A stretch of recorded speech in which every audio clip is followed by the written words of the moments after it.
Olá, seja bem-vindo a mais um Drops de Café, um podcast preparado com muito carinho pelo pessoal do projeto Café com RH da UF de Macaé. Neste episódio, nós vamos falar sobre o direito das mulheres. Esse é o SOS Legislação Trabalhista e fique com a gente.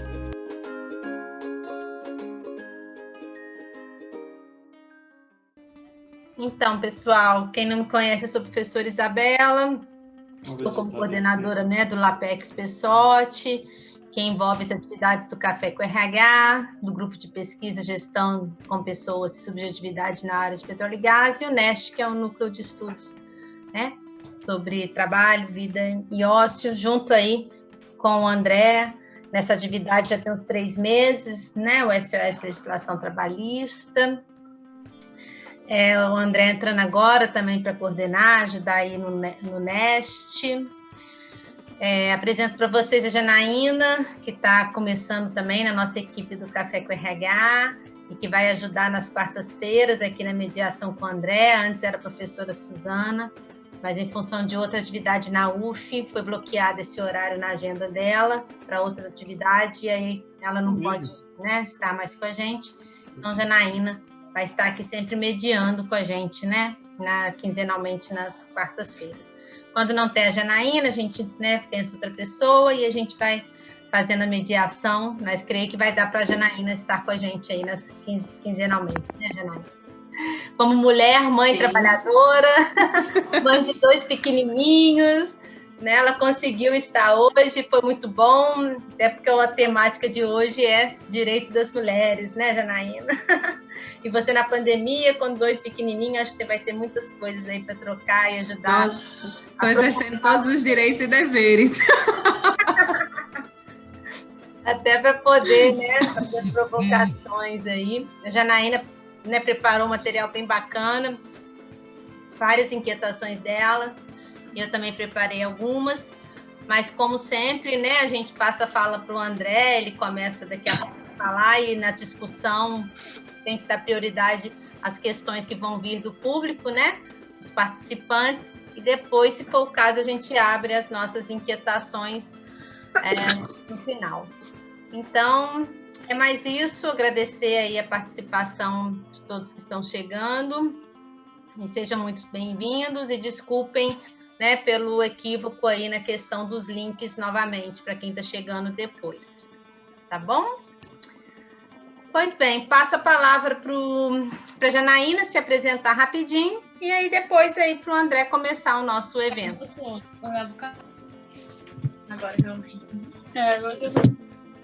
Ou você é do seu critério de responder ou não. Gente, eu pedi a gentileza de vocês colocarem... Você pode ignorar ele, eu acho mais Ou às vezes, se vocês verem que de repente vocês ficaram no mudo, é porque eu coloquei questão de alguma interferência, tá bom? Mas vocês mesmos vão poder tirar na hora que quiser fazer perguntas, tá? Vocês podem já começando perguntas pelo chat, mas depois o André sempre fala um pouquinho, para e pergunta, André?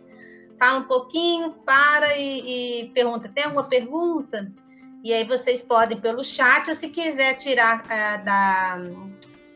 fazer a pergunta por aqui pelo vídeo, tá bom? Podem fazer. Vou passar a palavra para a Janaína se apresentar e depois para o André se apresentar também e começar a atividade. Gratidão a todos. Oi, pessoal, boa noite. Eu sou a Janaína Farias. Eu sou profissional especializada em produção de conteúdo para a área de recursos humanos, sou originalmente profissional de comunicação e estou aqui voluntária do Café com RH e contribuindo hoje, mediando esse encontro sobre legislação trabalhista e os direitos das mulheres no mercado de trabalho. Gratidão, Janaína. E vamos então começar. André, gratidão novamente. Eu falo gratidão toda hora, vocês vão enjoar do meu gratidão, mas eu sou muito grata mesmo, Gratidão, gratidão, gratidão. Vamos lá, André, com você, querido. Obrigada, tá? Por estar aqui novamente com a gente. Bom, boa noite a todos. Eu que agradeço mais uma vez o convite da professora Isabela. Também agradeço a presença de todo mundo aqui que está se interessando por esse assunto. Pelo que eu vi aqui, poucos homens, é uma pena, Apesar de ser um assunto de direito das mulheres, eu acho que nós homens temos também que ter conhecimento disso e temos que lutar por eles também, né? É claro. Me apresentando, meu nome é André Torres, eu sou advogado em Macaé, sou especialista em Direito Civil pela PUC Minas, bacharel em Direito pela UF, pós-graduando em Direito do Trabalho e Processo do Trabalho pela UCAM. E atualmente eu estou presidente da Comissão OAB Jovem, da 15ª Subseção, que é a subseção que abrange aqui o município de Macaé, Conceição de Macabu, Quissamã e Carapebus. Então, hoje foi definido que falaríamos dos direitos trabalhistas das mulheres. São muitos, apesar de talvez poucos ainda, mas apenas para que a gente consiga se organizar, já que podem surgir algumas perguntas, questionamentos, debates, inclusive, né, para além do direito, eu só vou listar mais ou menos o que eu pretendo abordar aqui. Porque aí, de repente, se alguém já tiver algum questionamento a respeito, de repente a pessoa segura um pouquinho para lá na frente trazer esse questionamento. Inicialmente, eu só uma questão de organização mesmo.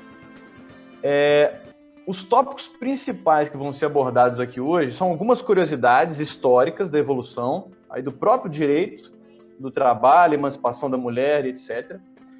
Nós vamos falar também de igualdade salarial, anúncio de emprego e seleção, revista íntima e diversos tópicos dentro da gravidez. Existem vários tópicos. Esses são os assuntos principais que a gente vai abordar. E aí, quem já tiver algum questionamento e eu não, de alguma forma, não abordar, aí a pessoa, por favor, questione, porque vai ser ótimo esse diálogo aqui. Então, gente, assim, de uma maneira geral, nós podemos entender que a evolução do direito do trabalho, ela também se deu de uma forma paralela à evolução da própria mulher no mercado de trabalho, a partir do momento que a mulher começou a largar o serviço meramente doméstico e começar a trabalhar na indústria, cargos de gestão, etc. e tal. É lógico que hoje é muito simples a gente conseguir entender, compreender de uma forma até básica, e deve assim ser, que homens e mulheres são iguais, absolutamente iguais, em direitos e deveres. Então, essa é a premissa geral que é acolhida pela própria Constituição Federal e que tem que ser utilizada como norte para a gente discutir todo o regramento da legislação trabalhista, previdenciária e também conforme os próprios tribunais superiores, o STF, em alguns pontos ele tem também se manifestado. Mas o norte é esse, o norte básico, basilar, e acredito eu que todo mundo já esteja com isso de uma forma muito tranquila em mente. Apesar, infelizmente, a gente também visualizar muitas coisas terríveis por aí, né? Apenas a título de curiosidade, e aí eu vou abordar as questões das curiosidades, eu separei apenas algumas, que aí a gente, de repente, já pode até iniciar um debate sobre isso, antes de ir para o restante. Eu queria trazer algumas questões.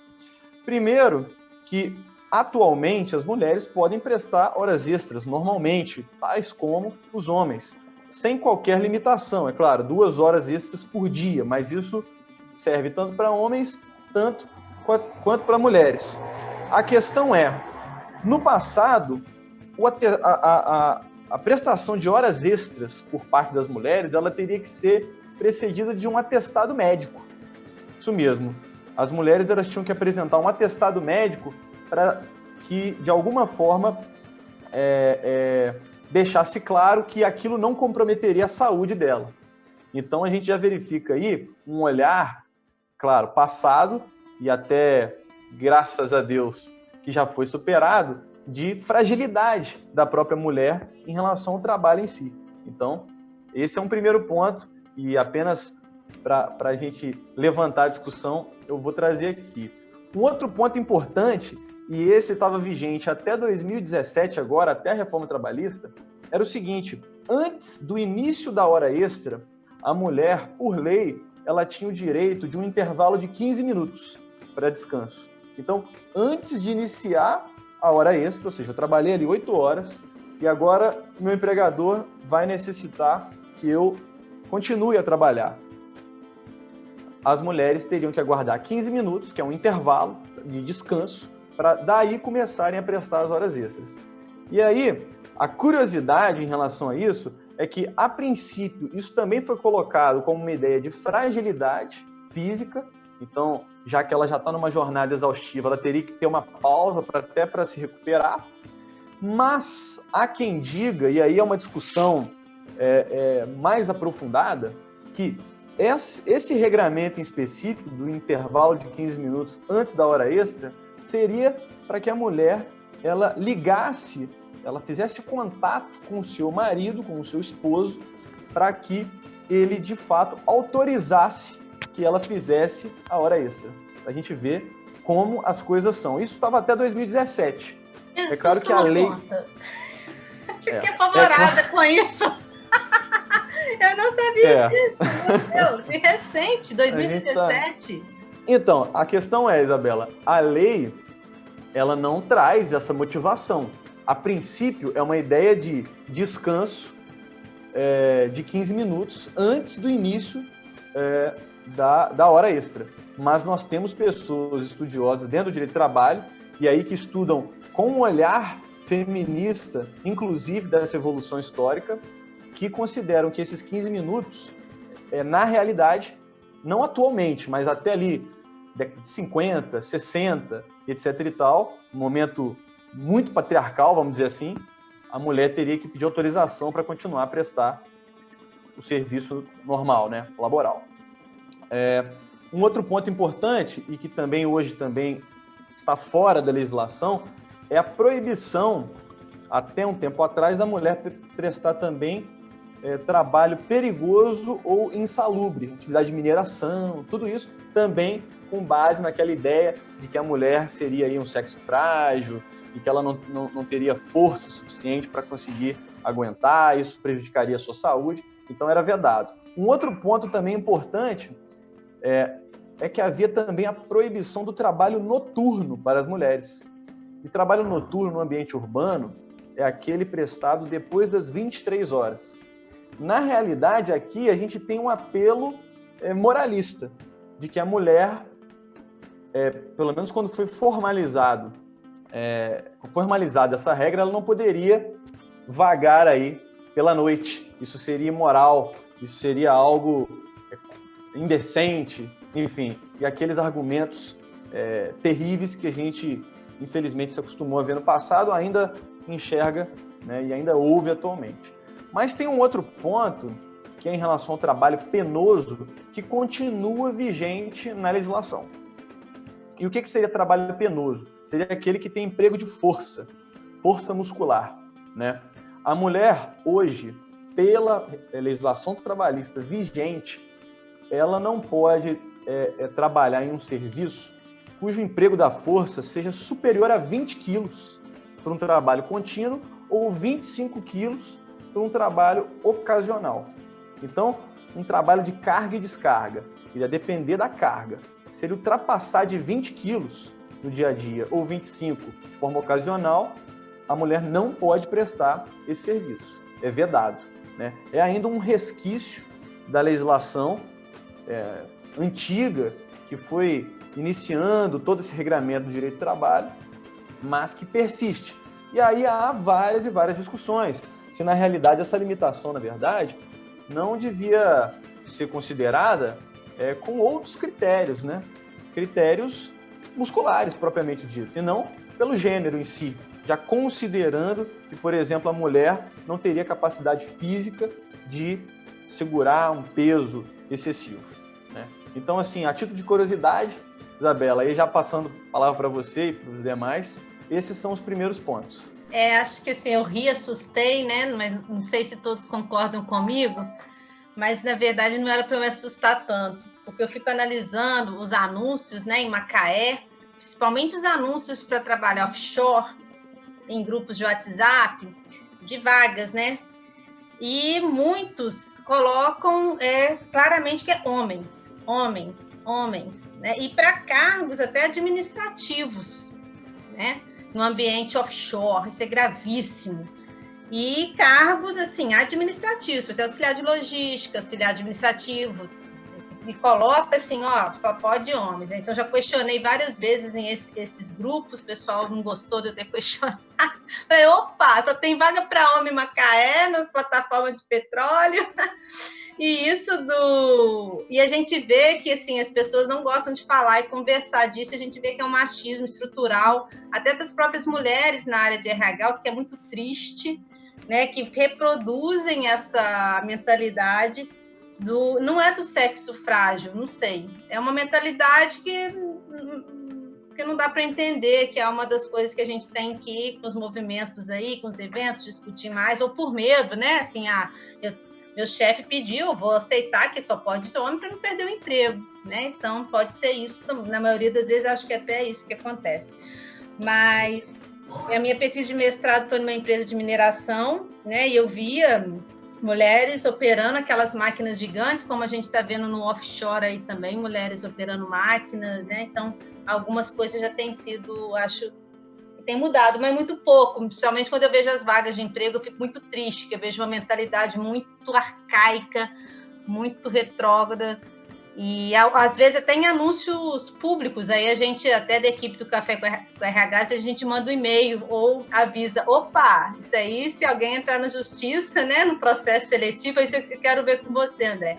Se alguém vê um anúncio escrito lá, só pode homem, seja no WhatsApp, ou seja, no anúncio de emprego, o que a gente pode fazer para dar um susto nessa empresa machista ou nesses gestores machistas? Isabela, esse é um ponto muito importante, tá? Só rapidamente, falando daqueles 15 minutos que teriam que ser respeitados, e alguém botou aqui que nunca tinha ouvido falar. Realmente, isso estava vigente na legislação, só que empresa nenhuma cumpria esse intervalo. E aí, essa trabalhadora ela poderia entrar na justiça e exigir esse pagamento como hora extra, porque é supressão de um intervalo obrigatório, tá? Até 2017, até a reforma trabalhista, era vigente, não é mais. Mas muitos empregadores, e inclusive empregados e empregadas, desconheciam. E aí a gente, que tem o cotidiano da Justiça do Trabalho, a gente já viu muito pedido ser deferido nesse sentido. Agora, Isabela, em relação ao anúncio de emprego, eu até separei esse tópico porque ele é muito importante.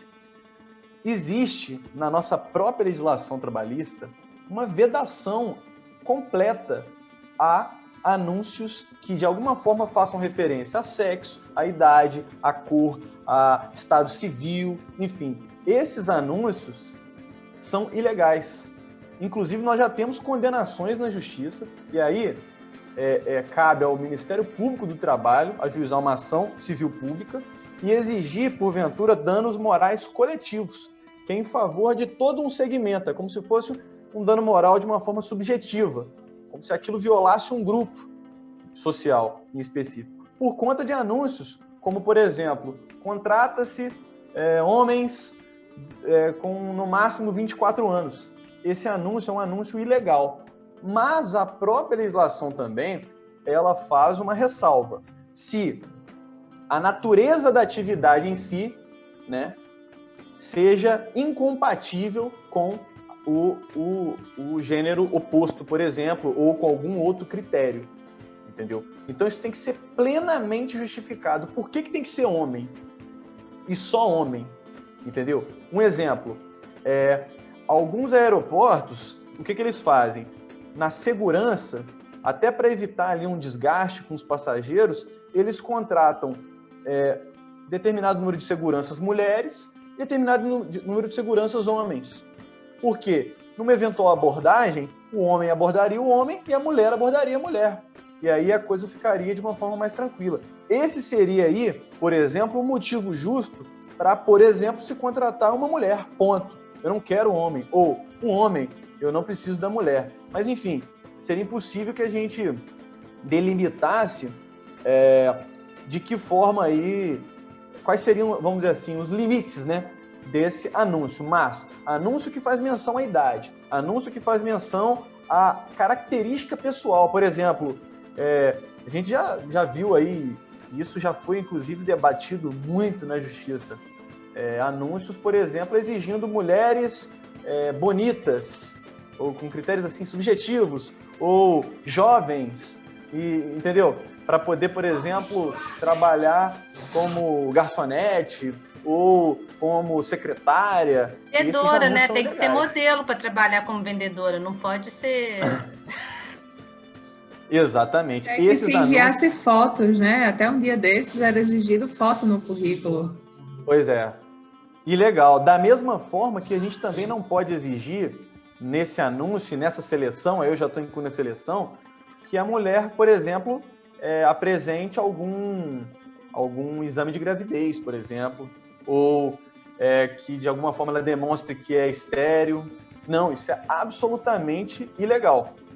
Então, quem, porventura, checar alguma situação de discriminação em um anúncio, e olha, nós estamos em Macaé, e em Macaé, muitas empresas, às vezes até pequenas, sem o conhecimento da lei, acabam caindo nessa, discriminando no próprio anúncio. Isso é ilegal, isso tem que ser denunciado no Ministério Público do Trabalho. Inclusive, eu queria trazer assim rapidamente um fato importante.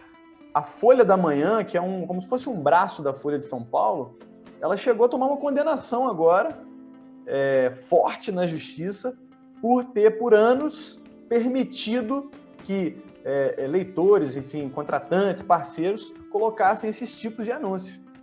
Então, ela tomou condenação. Hoje em dia, já seria muito mais raro se ver em lista de empregos, né, anúncios de empregos. Tanto é que hoje a gente nem vê tanto, né? Mas em jornais impressos, que eu digo. Mas grandes empresas e grandes jornais tendem a não colocar mais esse tipo de anúncio discriminatório. Agora, quem não tem conhecimento, e é uma abordagem escorregando.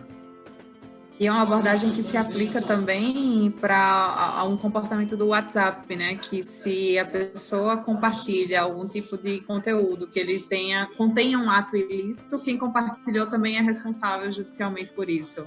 Então, as vagas que estão sendo publicadas com anúncios equivocados, muito provavelmente, se isso for parar na justiça, quem compartilhou também é responsável pela discriminação. Sim, na verdade, a lei, ela diz publicar anúncio. E aí, se eu estou repassando, de alguma forma eu estou endossando, né? Eu estou incentivando, eu estou ajudando na divulgação. Então, pode ser que eu venha a ser, de alguma forma, responsabilizado. Mas a responsabilidade maior aqui, Janaína, seria das empresas que publicam. E não das pessoas que, eventualmente, acabam repassando para colegas e grupos. Teoricamente, aí não vai se enxergar uma má-fé ou uma discriminação, mas sim por parte de quem contrata, de quem está buscando o profissional naquele segmento. Aí, também, Janaína, a gente chega numa situação dificílima. Por quê? Eu faço um anúncio genérico e na seleção eu discrimino. Aí é quase impossível da gente descobrir se houve ou não, de fato, uma discriminação, ou se, como muitas empresas gostam de dizer, não, infelizmente você não se enquadrou no nosso perfil. Ponto. Qual que é o perfil? De repente o perfil é ser da cor branca, o perfil é ter uma idade jovem, o perfil é ter força, o perfil é ter... enfim, né?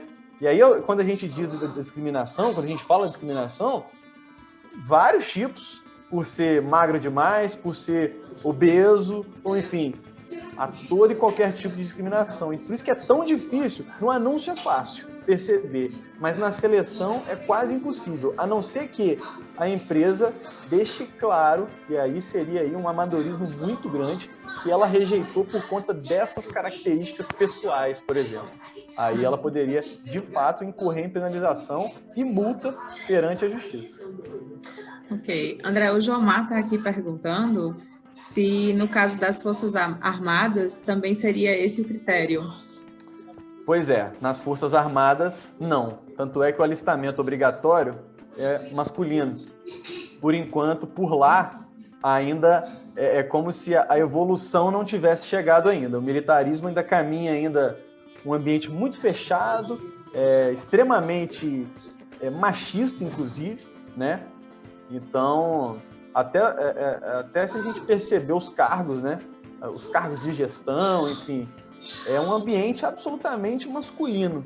E, por enquanto, ainda não há precedente é que a gente chama, né, uma decisão judicial em algum local de relevância que tenha, de alguma forma, quebrado esse paradigma de que tem que ser homem. Não. Então, infelizmente, em relação às Forças Armadas, a gente continua aí no século passado.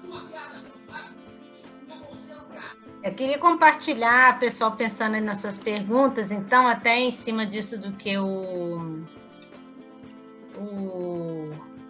André está trazendo, eu trouxe aqui, está aparecendo o Spotify ou está aparecendo aí para vocês o Smart Lab? Smart Lab? É? Os dados do Smart Lab, do Observatório da Diversidade, da Igualdade de Oportunidade no Trabalho, em Macaé. Esse observatório, né, recém-criado pelo Ministério Público do Trabalho, junto com vários, é muito bacana, não sei se vocês conhecem, fica aí a dica. E aí eu não vou detalhar muito, mas olha que coisa surreal. Isso em 2017, estão vendo? Remuneração média de homens e mulheres no setor formal em Macaé. Olha a diferença aqui. Mulher, imagina agora, né? Você fala nos acima da média conhecida, né? A média conhecida é 30%. Tá, beleza. Aí vamos lá. Outra diferença de remuneração pela perspectiva sexo, raça e cor no setor formal. Olha isso, gente. Não vou passar assim, só para vocês terem depois, ficarem curiosos e voltar aqui, né? Aqui acho que qual que é a diferença? Remuneração pela perspectiva nos setores formal e informal. Segregação ocupacional em cargo de direção. Isso eu achei, assim, fantástico. Olha isso, gente. 61,2% homens em cargo de direção, 38,8% mulheres em cargo de direção. E depois eu fui fazendo buscas, assim, porque a gente tem uma aluna, Juliane, né, nossa orientanda de pesquisa, que está fazendo um trabalho sobre isso. E a gente vai comparando com outras cidades no Brasil. Macaé dispara, assim, parece que é uma das cidades mais machistas no mercado de trabalho, que eu acho que tem a ver com o setor de petróleo e gás. É uma hipótese, eu gostaria de trocar ideia com vocês. Parece que o setor de petróleo e gás é meio retrógrado em algumas coisas. E quando eu cheguei em Macaé, eu achei que ele ia ser tão avançado em alguns aspectos, principalmente nessas questões, né? Por ter multinacionais, grandes empresas e tal. E aí me deparo com uma realidade totalmente diferente. Vim de Juiz de Fora.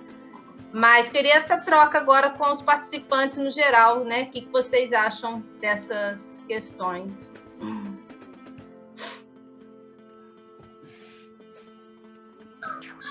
O que eu percebo, fazendo uma pesquisa bem informal, desde que eu tive conhecimento da agenda desse encontro, é que, de forma geral, as empresas não estão preparadas para lidar com esses conflitos em relação ao universo feminino num ambiente de trabalho tão masculino.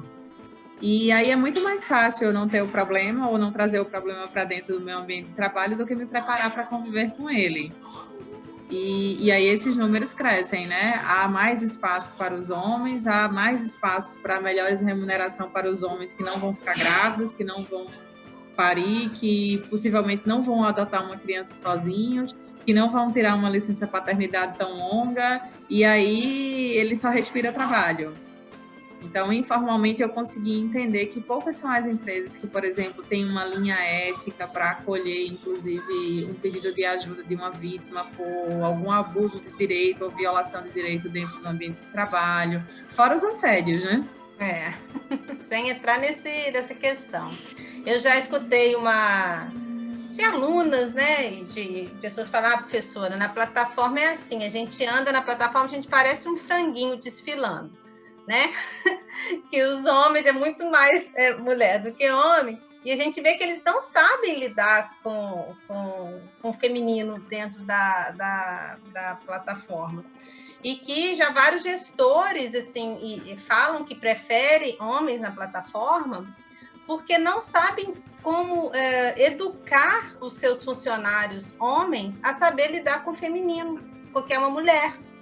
Que, assim, que tem que né, assim, enfim. de não olhar a mulher como um franguinho, né? Uma máquina de frango, eu falo dessas, né? Na frente. Eu achei, quando ela falou isso, eu falei, cara, como que retrata, né?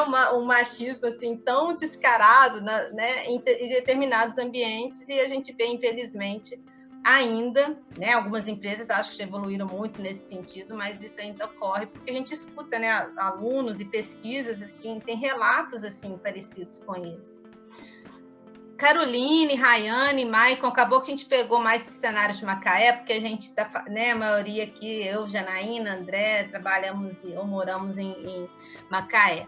Não sei se todos que estão aqui são de Macaé ou que vêm de realidades diferentes, que poderiam aí fazer um contraponto, né, discordar ou concordar com a gente precisa aí da opinião de vocês. O que vocês acham disso que a gente está falando? Caroline, você é de onde mesmo, meu anjo? Eu sou de Macaé, eu moro na Serra. Você conhece? Esqueci, não conheço. Eu esqueci que você é de Macaé mesmo, mas é de Sana? Eu só conheço Serra, para mim, Macaé é Sana. É bem antes do Sana, é em Trapiche. Não sei se você já ouviu falar. Já, mas não conheço. O que você acha disso que a gente está falando, Carolina? A gente sabe que realmente é uma realidade. Quem é mulher sabe o quanto a gente precisa se posicionar na sociedade para ser respeitada, sabe? E às vezes, por mais que a gente se posicione, que a gente consiga alcançar algum objetivo, ainda assim, pelo simples fato de ser mulher, a gente é desmerecida e tudo mais. É isso que você falou em relação à plataforma.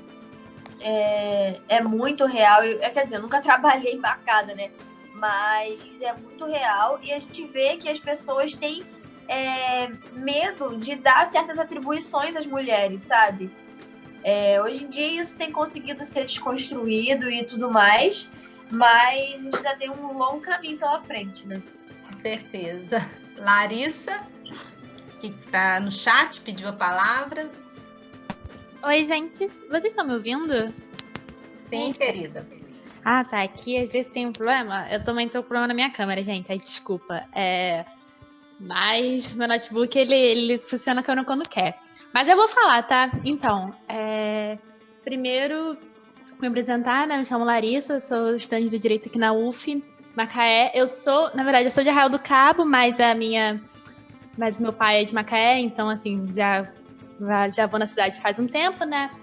E aí, falar que achei muito interessante a exposição do André, né? Assim, quando a gente vai se deparar com algumas normas, falando mais da exposição dele primeiro, a gente fica meio assustada, né? Porque parece muito incoerente, parece muito assustador, mas quando o André até falou, né? Existem algumas teóricas no direito que vão ser a crítica feminista ao direito, né? E eu faço pesquisa nessa área, e elas vão apontar como o direito, ele na sua base, ele é um direito que vai ser patriarcal, que vai ser machista, então elas vão fazer crítica às instituições, às leis e também aos julgadores do direito, né?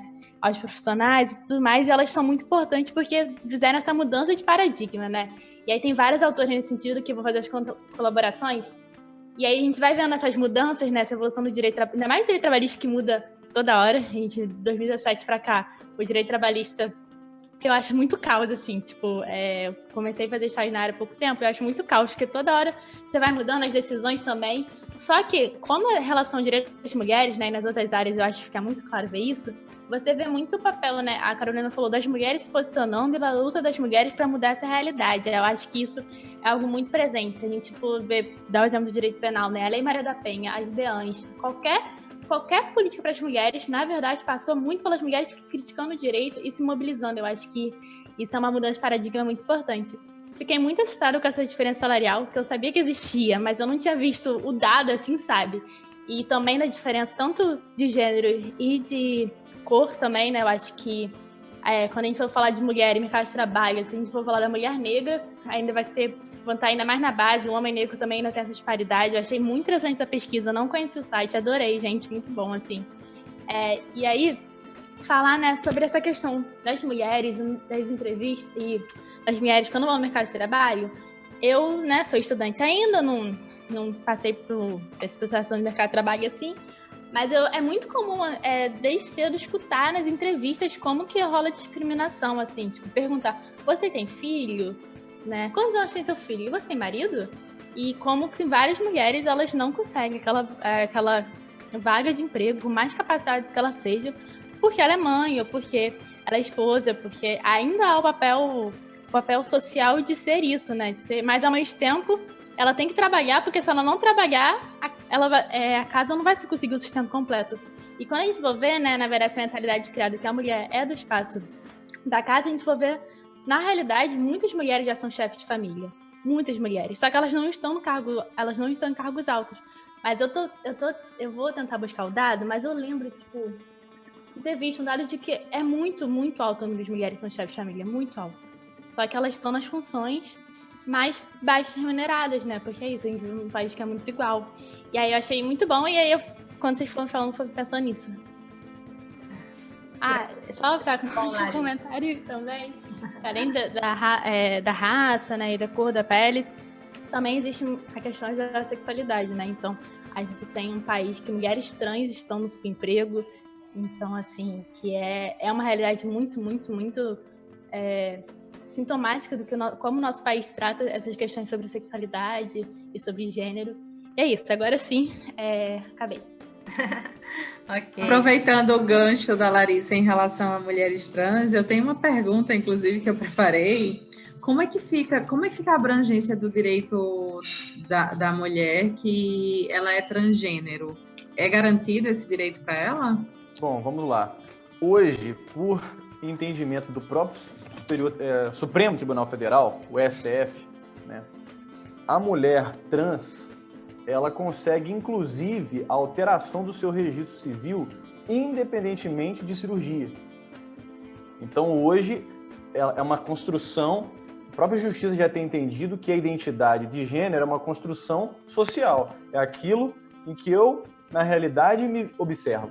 E não necessariamente por conta de características biológicas, tradicionais, enfim. Então, hoje, a mulher trans, desde que, aí tem essa questão, desde que ela faça alteração nos seus registros civis, ela vai ter naturalmente todo o arcabouço de legislação devido às mulheres também aplicado a ela, entendeu? Então, hoje, infelizmente, existem pessoas por desinformação, por falta de dinheiro, enfim, por preconceitos também dentro da família, no trabalho, na rua, que acabam ficando aí, permanecendo num certo limbo.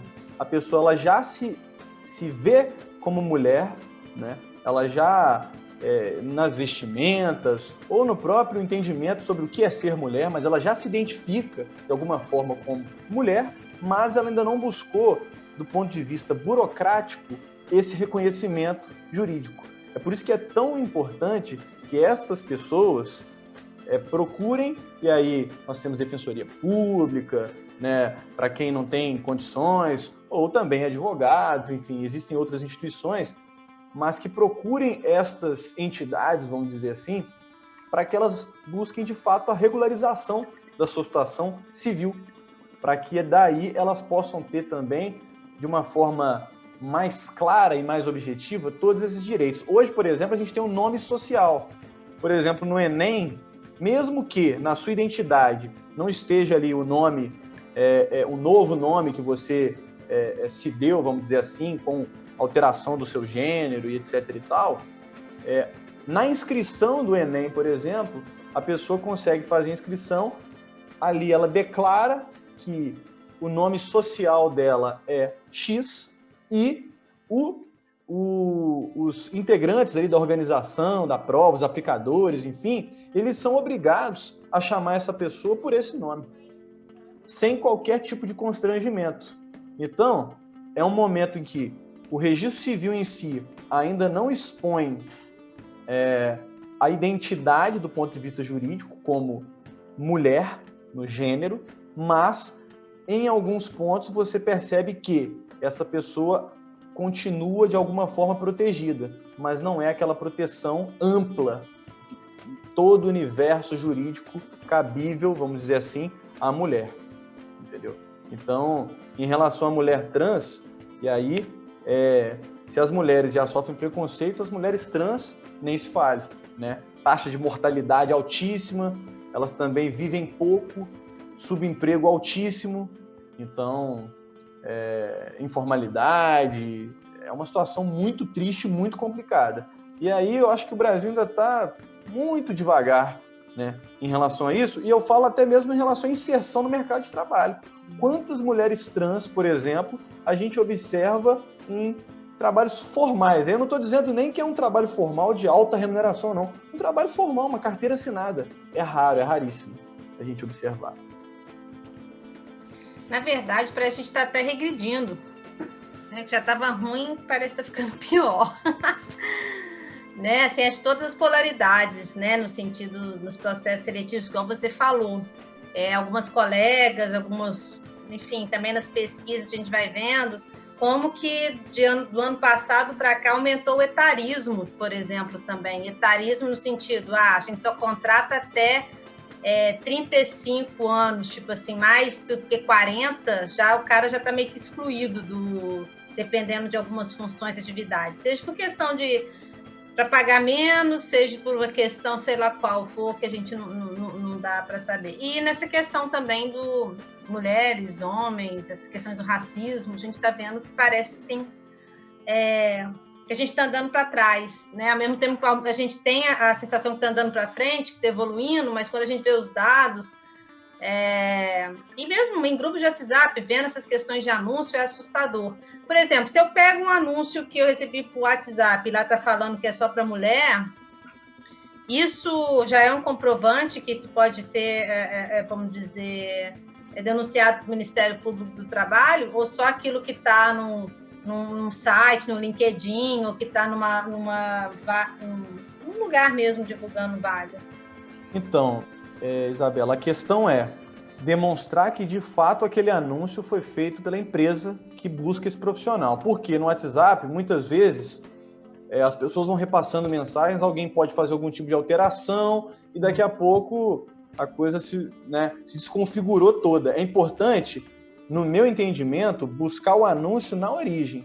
Uhum. Olha lá no LinkedIn ou na página oficial do Facebook, no site. Na verdade, eu acho que normalmente isso fica mais liberado no WhatsApp por causa dessa liberdade de indicação. Muitas vezes a gente vê muito mais gente pedindo indicação do que fazendo processo seletivo, aí acha que está num ambiente mais confortável para fazer discriminação, né? Exatamente. E a questão Desculpa, pode falar. No caso de uma averiguação, já que o WhatsApp ele é criptografado de ponta a ponta, se a origem for constatada no celular de uma companhia ou de um responsável pela empresa, logo está caracterizando o desejo da empresa. Dá mais trabalho, mas chega lá. Chega. Tem isso também, realmente, uma boa. Seria excelente. Boa noite. Janaína. Opa, acho que eu estou cortando alguém. A Larissa quer fazer uma pergunta também. Vamos lá, Gui. Gui, seja bem-vindo. A Rayane está esperando também, tá? Isso, é a Rayane, isso. Boa noite, vocês estão me ouvindo? Sim. Então, gente, boa noite. Eu sou a Rayane, sou estudante de Direito, né, da UF Macaé. E aí eu sou moradora Na verdade, agora eu moro em Macaé, né, na região serrana de Macaé, no Trapiche, mas eu vim numa cidade interior, Trajano de Moraes, né? E a minha pergunta vai muito no sentido da realidade das mulheres que eu acompanho no interior, né? Porque o André até tinha comentado, né, que existe alguma coisa específica na legislação sobre quantidade de peso que as mulheres têm que pegar, né? E eu tava refletindo, assim, muito sobre a condição de informalidade que as trabalhadoras rurais, elas vivem, assim, porque a maioria das mulheres que eu conheço, que fazem trabalho rural, que é um trabalho pesado, assim, e muito exaustivo, na maioria das vezes os maridos delas estão registrados e elas não estão registradas, e elas fazem o serviço, assim, um serviço, assim, muito pesado, e são as mulheres que elas estão ali no marginalizado porque elas estão sem direito e estão sem acesso, assim, aos seus direitos, né? Porque, assim, por exemplo, no município onde eu moro, a gente não tem comarca, né? A comarca mais próxima é no município vizinho. Então, assim, são mulheres que o próprio município não consegue oferecer uma assistência para conhecer seus direitos, e enquanto trabalhadoras rurais, elas ficam muito marginalizadas, assim. Então, é muito complicado. E eu queria que o André conseguisse explicar, assim, alguma coisa que a gente tem específica para que a gente possa trabalhar com a realidade das mulheres que trabalham na zona rural, assim, porque é uma questão de marginalização e de falta de acesso de conhecimento que a gente tem aqui, e não só no município onde mora, assim, eu tenho muito conhecimento dos municípios ao redor, assim, que são de interior também, e é mais ou menos essa questão, né? Então é muito, assim, uma questão muito complicada, e a gente fica meio que sem saber como tentar mediar isso tudo, até porque são pessoas que não têm acesso à justiça, porque não tem justiça nem no município delas, né? Então aí, se ele pudesse aí dar um esclarecimento. Muito obrigada essa pergunta. Com certeza, Rayane. Só rapidamente para fazer menção ao que a Janaína trouxe a respeito do WhatsApp, de fato, Janaína, seria sensacional se as autoridades tivessem essa boa vontade de quebrar sigilo oficial WhatsApp, oficial Facebook, para poder buscar. É difícil, infelizmente, a gente ver que eles cumprem esse papel. É muito raro, ainda mais uma questão de discriminação. Quando há, por exemplo, um crime de relevância nacional, alguma coisa que dê ibope, de repente a boa vontade é maior para poder buscar a fonte. A gente sabe que com a internet hoje é muito fácil você buscar a fonte, né? Mas infelizmente isso acaba passando aí por vista grossa, né? Mas seria uma medida excepcional. E aí eu faço uma sugestão geral. Se vocês verificarem anúncios, conseguirem também identificar que esse anúncio é da empresa X, e não foi aquele anúncio repassado, enfim, e que ele traz discriminação sem um motivo relevante, ou seja, sem uma fundamentação razoável, denúncia ao Ministério Público do Trabalho. Ele vai oficiar, melhor, ele deve oficiar, esse é o trabalho dele, e vai buscar a reparação, inclusive indenizatória, porque essa situação é absolutamente ilícita. Agora, antes também ainda da questão do rural, em relação a essa questão de a mulher, de alguma forma, ser indagada ali na seleção. Você tem filhos? Quantos anos ele tem? Enfim, já querendo discriminar, né? A grande dificuldade que nós temos é fazer a prova de que houve esse debate, né? De que houve esse questionamento. Por quê? Porque, em geral, esse tipo de entrevista ele é feito numa sala fechada, a mulher de frente para o empregador ali, para a pessoa que faz a seleção. Eles não publicizam essas questões, que são ilegais. Então, fica aí a dificuldade da prova. E sem a prova, infelizmente, fica difícil a gente exercer nosso direito. Agora, em relação às trabalhadoras rurais, esse é um problema, Rayane, muito, muito, muito, muito difícil. Por quê? Antes mesmo da questão da legislação trabalhista em si, a gente tem que buscar a regularização dessas pessoas do ponto de vista do emprego formal. Por quê? Muitas delas estão na informalidade, ou seja, não têm a carteira assinada, e nós teríamos que primeiro entrar com uma ação na justiça para reconhecer que há uma relação de emprego e não uma relação de trabalho eventual, mas uma relação de emprego subordinado, com todos os seus requisitos, a pessoalidade, onerosidade, enfim. E daí ela vai ter direito a todo esse regramento que a gente tratou aqui agora. Resumindo, o que eu tratei aqui agora, do ponto de vista trabalhista, vamos dizer assim, ele se aplica a empregados formais. Quem não é empregado formal, naturalmente, também se encontra protegido pelas noções gerais de não discriminação. Mas, em relação a direitos trabalhistas, e aí, férias, 13º, descanso, intervalos, enfim, a gente precisa primeiro reconhecer que há um vínculo de emprego dessa pessoa com o seu empregador. E aí nós temos uma dificuldade enorme, Rayane, porque, por exemplo, aqui em Macaé e região, nós não temos defensoria que cuida da parte trabalhista. A nossa defensoria aqui, ela basicamente atua na justiça estadual, na justiça civil, família, criminal. Do ponto de vista trabalhista, e aí já é uma justiça especializada em âmbito federal, nós não temos nenhuma entidade que consiga, de alguma forma, absorver as dores dessas pessoas humildes para pleitear os seus direitos. Nós temos aí, para fazer justiça, o CAJUF, que inclusive presta uma assistência, mas infelizmente limitada, não tem recurso para poder abranger uma estrutura elevada e atuar em prol de pessoas na Justiça do Trabalho.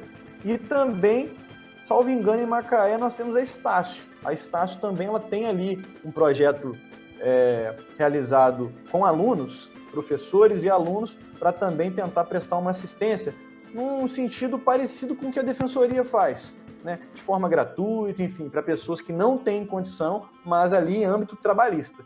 Então, hoje, infelizmente, a pessoa ela se vê obrigada a procurar um advogado, pelo menos aqui nessa região, para poder pleitear qualquer questão em âmbito trabalhista. Apesar, e aí parece até uma mentira o que eu vou dizer, apesar da Justiça Trabalhista ela comportar que o empregado pleiteie sozinho em primeira instância, em primeiro grau. Mas é uma coisa raríssima da gente observar. Até porque uma ação judicial é complexa, demanda prova, demanda análise jurídica. Então, é muito, muito, muito difícil você ver a pessoa procurar sozinha a Justiça do Trabalho, e aí os próprios servidores teriam que fazer uma termação do que foi falado, ou seja, colocar no papel o que ela pleiteia, quais são os fatos. Imagina, com recursos, com audiências, com toda essa complexidade, é absolutamente impossível. Por isso que as pessoas se veem, na verdade, obrigadas a contratar um advogado para, nesse momento, tentarem pleitear algum direito. Mas não impede também dessas pessoas denunciarem eventualmente uma situação análoga à escravidão, enfim, algum outro ponto que, inclusive, escapa do direito do trabalho em si, mas alcança até mesmo a esfera criminal. Aí, naturalmente, independe de defensoria ou de advogado. A pessoa tem o direito de procurar, e aí, o próprio Ministério Público do Trabalho, ou, enfim, delegacia de polícia, para poder denunciar alguma situação irregular. Ok. O Guilherme também está aqui na fila pedindo vez. Eu queria fazer uma pergunta. Vou fazer a pergunta, tudo bem? Estava quietinho aqui, mas... É sobre como a Rayane falou, tem muitas mulheres que têm uns empregos que são não vistos pela sociedade, né? E aí, agora com essa questão do home office e tal, como é que fica a situação das empregadas domésticas, por exemplo? As que estão em casa. Porque as que estão trabalhando normal, e as que estão em casa, como é que elas ficam resguardadas em relação aos seus direitos e salários e etc? Guilherme, sua pergunta é emblemática, porque, né, não sei se vocês se recordam, mas a primeira pessoa que pegou, por exemplo, o coronavírus no Brasil foi uma empregada doméstica. E quem passou o vírus para ela provavelmente foi a sua patroa, que veio de viagem da Europa. Então, aqui no Rio, né? No Rio, no Leblon, né, se eu não me engano, né? Então isso já é muito emblemático, muito emblemático. Isso já expõe, assim, de uma forma gravíssima, qual é a situação de trabalho da mulher e, sobretudo, aí da mulher negra, que compõe a maior parte do emprego doméstico, né? De uma forma absoluta. O que acontece em relação à pandemia? E aí, de uma forma direta. As mulheres empregadas que têm carteira assinada, que têm ali um registro, o reconhecimento da sua relação de emprego formal, elas se encontram protegidas pela legislação trabalhista. Quem não tem, não se encontra. Então, só fazendo um paralelo rápido, uma diarista que é contratada eventualmente, não tem um vínculo de emprego, uma carteira assinada, basicamente ela vai ficar sem serviço, porque de repente as pessoas não vão chamar essa pessoa para poder limpar, enfim, auxiliar nas tarefas domésticas, e ela vai ficar sem receber, ponto. E não vai poder pleitear absolutamente nada em relação a isso. Por quê? Porque é uma relação eventual. Agora, as empregadas domésticas com a carteira assinada, essas aí, como eu disse, estão protegidas pela legislação, mas o serviço doméstico não propicia um trabalho em regime home office. Seria quase impossível, né? A natureza em si da atividade, ela exige um trabalho presencial, um trabalho braçal, inclusive. Então, home office para empregada doméstica, eu acho muito, muito, muito complicado. Se alguém no Brasil conseguiu, eu não sei se ela ficou, de repente, orientando, eu não sei. Eu acho absolutamente incompatível. Mas, nesse período de pandemia, o empregador, por exemplo, em acordo com ela, ele pode suspender o contrato de trabalho por 60 dias, entendeu? Não tem problema. E aí quem paga o salário dela vai ser o governo. Ele pode também buscar uma redução da jornada, tudo isso, sem problema algum. Mas aí eu queria Então, até... minha pergunta foi justamente por isso, porque é impossível fazer home office de casa, da faxineira, né? Obviamente que eu não pensei nisso. Mas, assim, que como é uma parte mais fraca, é a ponta, ou é o mais fraco dessa corrente toda, e normalmente quem é empregada doméstica tem muitos filhos, porque, né, mora na periferia, tem uma situação de vida que a gente já conhece, e aí essa pessoa não pode perder o emprego. Ela acaba se sujeitando ao que você falou, que é trabalhar e correr o risco do Covid, certo? Minha pergunta era para saber se ela tem algum tipo de respaldo para se negar a trabalhar, entendeu? Se a lei vai defendê-la de alguma maneira, entendeu? Para que ela não trabalhe por conta do risco de contaminação. Então, Guilherme, o Ministério Público do Trabalho, ele soltou uma nota técnica, e uma nota técnica, na verdade, é uma orientação, é uma sugestão, não tem força de lei, não tem caráter vinculante, mas para que as pessoas, os empregadores de empregadas domésticas, mantenham as empregadas sem trabalho nesse momento e, obviamente, continuem aí a pagar os salários. Mas, pelo menos se a gente der uma pequena visitada nas redes sociais, eu acho que não é isso que a gente tem observado. Artistas, enfim, pessoas aí de grande capacidade financeira continuam mantendo as suas empregadas. Então, a empregada doméstica, infelizmente, ela não pode se negar a trabalhar, mesmo que ela seja do grupo de risco. Agora, se ela ficar doente, aí sim ela vai ter a proteção, inclusive previdenciária, auxílio-doença, o afastamento, mas hoje uma empregada doméstica, ela tem, infelizmente, que trabalhar. Se o empregador não quiser que ela trabalhe, tudo bem, o empregador tem que bancar esse salário. Ele não pode condicionar o pagamento do salário ao trabalho em si. Não, por opção, fique em casa que eu pago o seu salário. Ponto. Não é fique em casa e você não recebe. Isso não pode, porque ela tem um contrato de trabalho ativo. E, inclusive, em relação à empregada doméstica, que eu acho que aí é um dos pontos mais dramáticos, vamos dizer assim, da questão do trabalho feminino, né, pela precarização, enfim, nós temos alguns estados do Brasil, exemplo, salvo engano, do Maranhão, que consideraram a atividade doméstica uma atividade essencial em meio à pandemia, tal como um hospital, tal como, enfim, atividades que cedem alimentação, enfim, o que mostra eu acho que também todos aí... os estados, menos Maranhão mesmo. Até agora, só o Maranhão as pessoas não contra as empregadas domésticas serem essencial. O resto do Brasil inteiro as aceita como importantes para a vida da sociedade. Isso é terrível, né? Eu acho, pelo menos assim, no primeiro momento, Guilherme, eu acho um absurdo isso. Significa que as pessoas não podem, nesse momento, de alguma forma, se virarem, vamos dizer assim, dentro de casa, pelo amor de Deus. Deixa eu então levantar uma discussão depois, tá?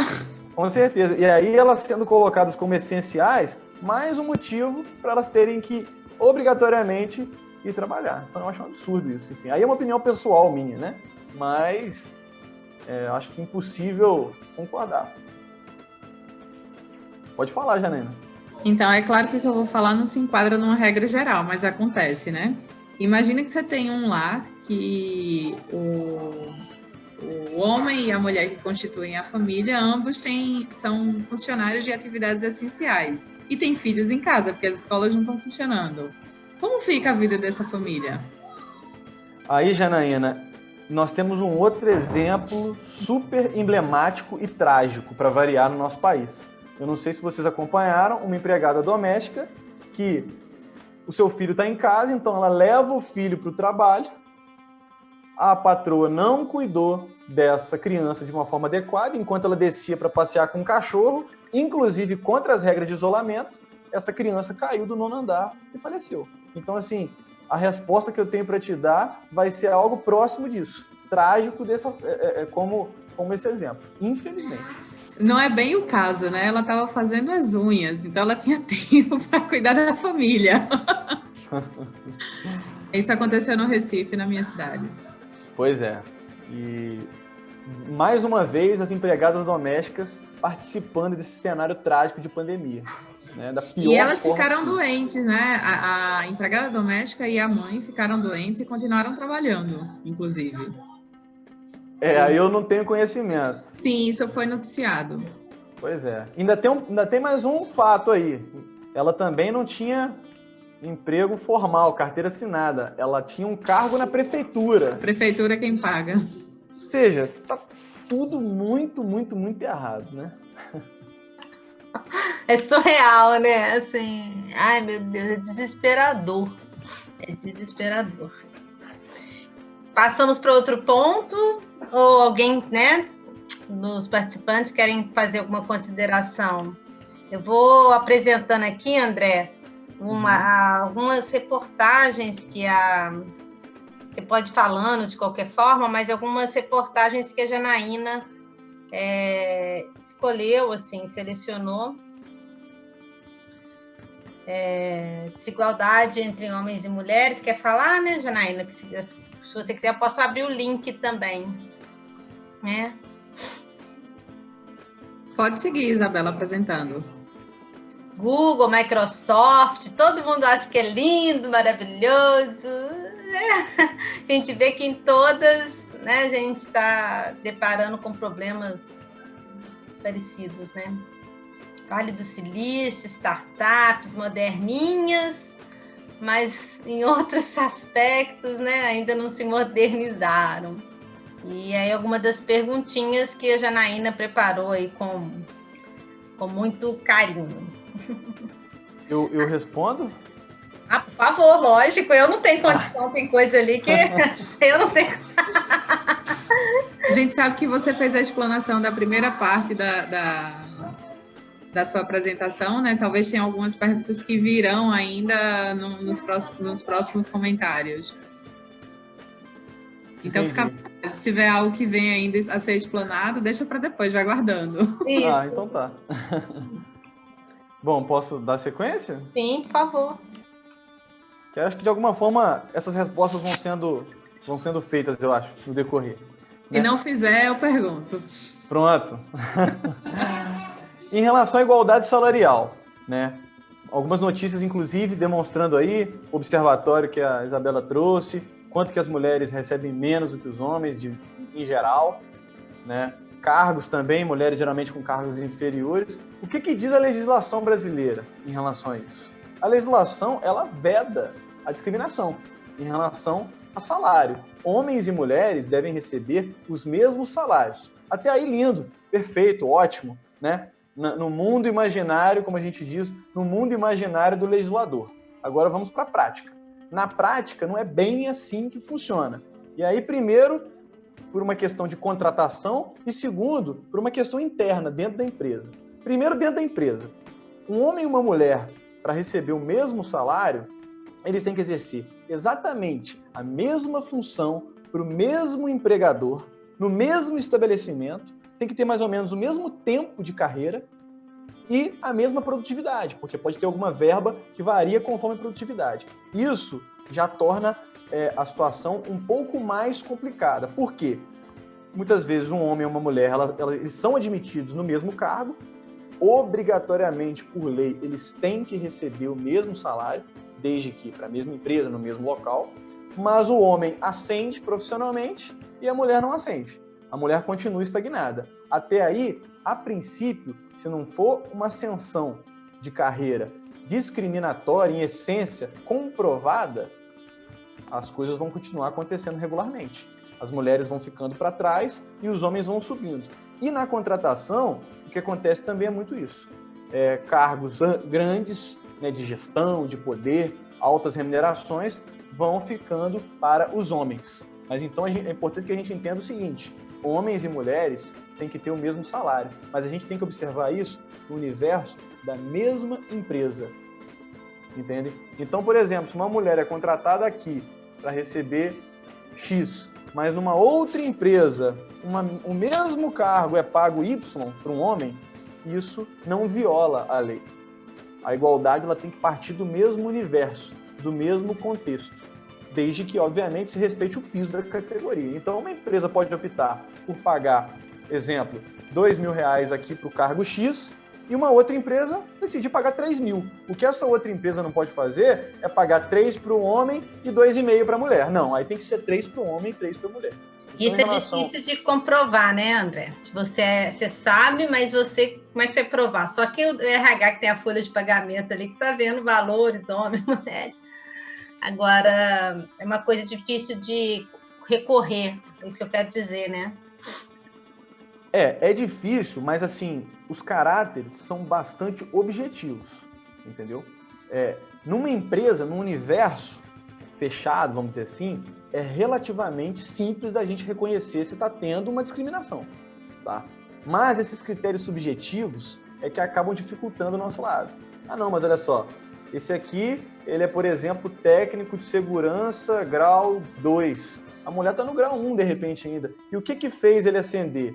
Algum critério subjetivo que pode ser justo, né, por produtividade, pelo trabalho, pelo desempenho, e pode ser injusto também, pode ser por discriminação. Ah, não, deixa a mulher continuar lá naquele trabalho enquanto os homens ascendem.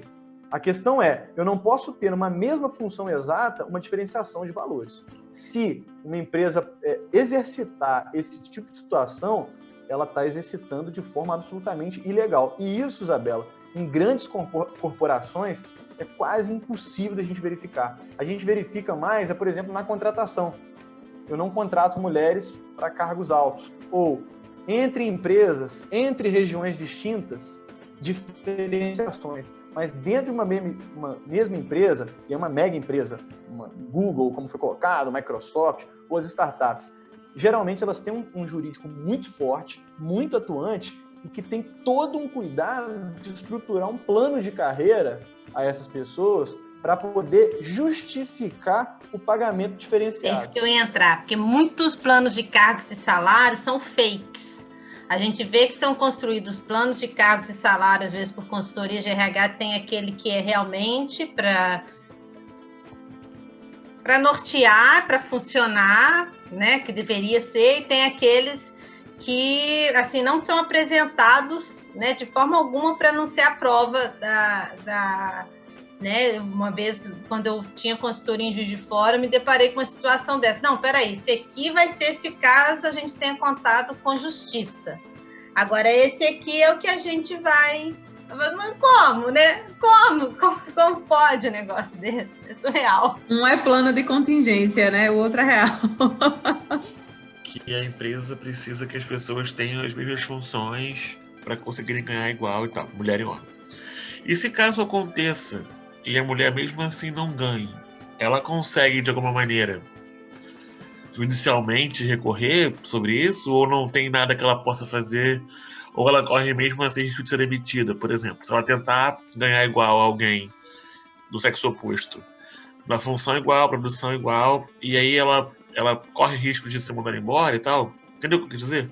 Porque ela pode correr atrás disso para ganhar igual, porque é direito, já que você disse que é direito ganhar igual, e aí ela tem, corre risco de sofrer alguma sanção por isso? E é liberado isso? É normal? Então, Guilherme, a questão é a seguinte, se ela conseguir demonstrar que, de fato, de uma forma objetiva, ela presta a mesma função, e às vezes ela até enquadrada na mesma função, ela consegue sim entrar com uma ação judicial para buscar a equiparação salarial. Esse é o nome que a gente dá, a equiparação salarial. Quando o cargo é o mesmo, aí é muito simples. Por quê? Eu tenho lá, como eu disse, técnico de segurança. As empresas elas fazem uns planos de carreiras complexos, né? 2A sênior e por aí vai. Se for exatamente o mesmo enquadramento, no mesmo estabelecimento, essa mulher consegue sim a equiparação salarial. Mas nós temos, Guilherme, uma situação muito mais difícil do que essa. E eu já vi em algumas empresas aqui de Macaé. E é lógico, isso está espalhado no Brasil inteiro. Uma mulher, por exemplo, ela é técnica de planejamento e a função tem uma remuneração menor, enquanto que outras pessoas na empresa atuam na carteira como coordenadores de planejamento. Mas na prática, essa mulher, apesar de estar fichada como técnica, ela trabalha como coordenadora. E o salário às vezes é 2 vezes, 3 vezes mais. Ela também consegue entrar com uma ação na justiça para demonstrar que, apesar de eu ser fichado, eu ser contratado formalmente como técnico de planejamento, aí foi um exemplo que eu estou dando aqui, eu, na verdade, presto um trabalho de coordenador. Como eu demonstro isso? Testemunhas, atas de reunião, enfim, há várias formas para demonstrar que aquele enquadramento foi errado. Então, o que a gente vê também em alguns casos? Uma diferenciação, de alguma forma, velada. Por quê? Se eu fosse como se fosse uma maquiagem, assim, como se maquiassem os cargos para diferenciar, né? Tipo, bota um nome diferente. Entendi. Então, eu tenho lá uma mulher recebendo R$1.000 no cargo X, mas na verdade ela presta o serviço, se você for ali no dia a dia, se você for verificar o que ela está fazendo, ela presta um serviço de R$3.000. Essa diferenciação é velada. Por quê? Aos olhos míopes da sociedade, ela ganha menos porque ela é técnica, e o outro ganha mais porque é o coordenador, mas na prática ela faz o trabalho do coordenador, então tem esse problema. Agora, em relação, Guilherme, à dispensa por buscar o seu direito, a justiça já entendeu várias vezes que essa é uma dispensa considerada discriminatória. Tá? Se o empregado seria entra perseguição, com uma ação, no caso, né? Seria uma perseguição, né? Entendi. Exatamente. Se o empregado entra com uma ação na justiça e é demitido, logo na sequência, a justiça geralmente entende que foi uma dispensa discriminatória. Então manda reintegrar ao serviço e ainda indenizar eventualmente. Isso aconteceu, inclusive, em Minas Gerais, recentemente, com uma professora. A professora entrou com uma ação na justiça contra o colégio, ela já estava escalada para trabalhar no ano seguinte, foi no finalzinho do ano que ela entrou, e aí o que aconteceu? Ela retornou das férias, o colégio demitiu essa professora, sem mais nem menos. Ela já estava, inclusive, escalada para trabalhar no ano seguinte, tudo certo. Por quê? Porque ela tinha entrado com uma ação contra a empresa. Mandou reintegrar, a justiça ainda condenou a empresa a pagar todo o período que ela ficou fora dessa empresa, como se estivesse trabalhando, como indenização, e ainda teve R$15.000 de indenização por danos morais. Então é grave, é uma dispensa discriminatória e a gente tem que ficar de olho. André, eu tenho uma dúvida se nesse caso, no exemplo que você estava dando, né, de ser contratado como uma técnica, mas exercer função de coordenadora, se dá para enquadrar na tese de desvio de função, acúmulo ou de reenquadramento, se daria para usar isso como jurisprudência, assim, sabe? Tipo, para a pessoa conseguir a equiparação salarial. Certo, Larissa. Isso é um exemplo típico de desvio de função. Eu sou contratado para uma coisa, mas na prática eu faço outra. Porque o desvio de função sempre é para o pior. Geralmente você está contratado com uma função que ganha menos e você na prática faz uma função que ganha mais. Então é desvio de função. E aí você tem que demonstrar nessa ação judicial, por meio de várias modalidades de prova, que de fato você presta aquele serviço mais bem remunerado. Aí tem uma diferença, né? Porque o desvio de função é isso. Eu fui contratado como X, mas presto serviço como Y. E aí eu busco essa equiparação. O acúmulo de função é um pouco diferente. Eu faço o serviço de X, mas também faço um pouquinho do serviço de Y, um pouquinho do serviço, de repente, de H, Y, J, enfim. E aí eu consigo um plus no meu salário. Eu não vou conseguir um reenquadramento, mas um plus. Um exemplo, e aí tratando também muito do universo feminino, já que também é o tema nosso aqui, secretárias de escritórios ou de consultórios médicos. O trabalho da secretária em si é ali atendimento aos clientes, um e-mail, telefone, enfim. E ela também é obrigada, contratualmente, por vezes, a fazer uma pequena limpeza simples ali do seu ambiente, da sua mesa, das suas acomodações. Agora, se essa pessoa que foi contratada como secretária, por exemplo, se ela tiver que fazer uma faxina no local de trabalho, isso é considerado acúmulo de função. Ou seja, na prática, ela trabalha essencialmente como secretária, mas, de repente, 1, 2 vezes por semana, ela é obrigada a fazer uma faxina. E aí isso ultrapassa os limites contratuais da função e que ela foi contratada. Então, daí você tem um acúmulo de função. Na verdade, ela está prestando um serviço até, de repente, menos remunerado, né, que não tem uma remuneração tão alta quanto a de secretária, mas é uma função a mais. Então, ela consegue um plus. A Justiça confere uma porcentagem, né, um adicional no seu salário. André, já que você falou de consultório, aqui em Macaé, não sei se vocês repararam, mas tem muito caso de auxiliar de dentista, que é auxiliar, instrumentista, faxineira, secretária, te liga da café, da água. Isso também é acúmulo de função? Eu lembrei agora porque eu fui semana no dentista e eu percebi que a pessoa que me atendeu foi a que ajudou o dentista, que depois me deu água e deu tudo, foi a mesma pessoa que fez. Assim, é ela e o dentista só, no ambiente de trabalho.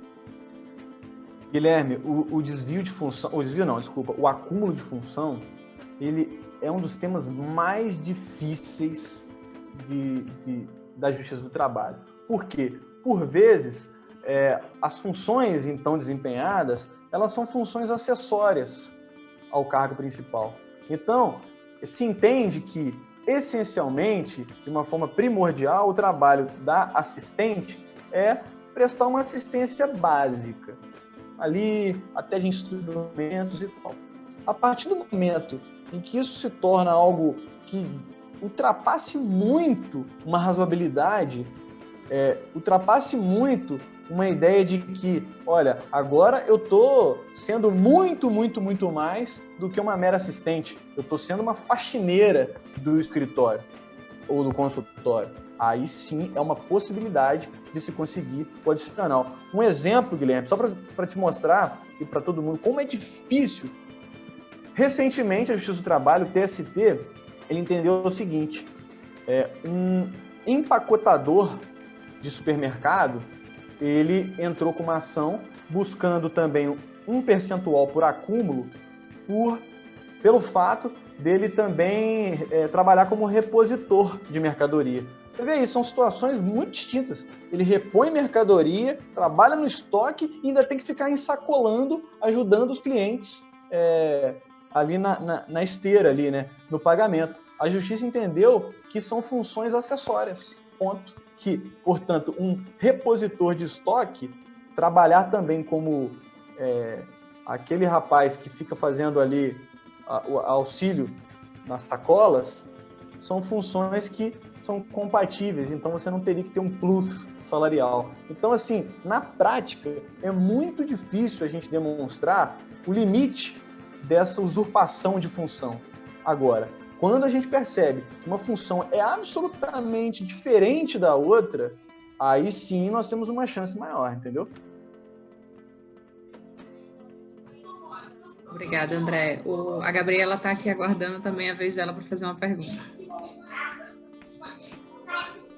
Consegue me ouvir? Consigo.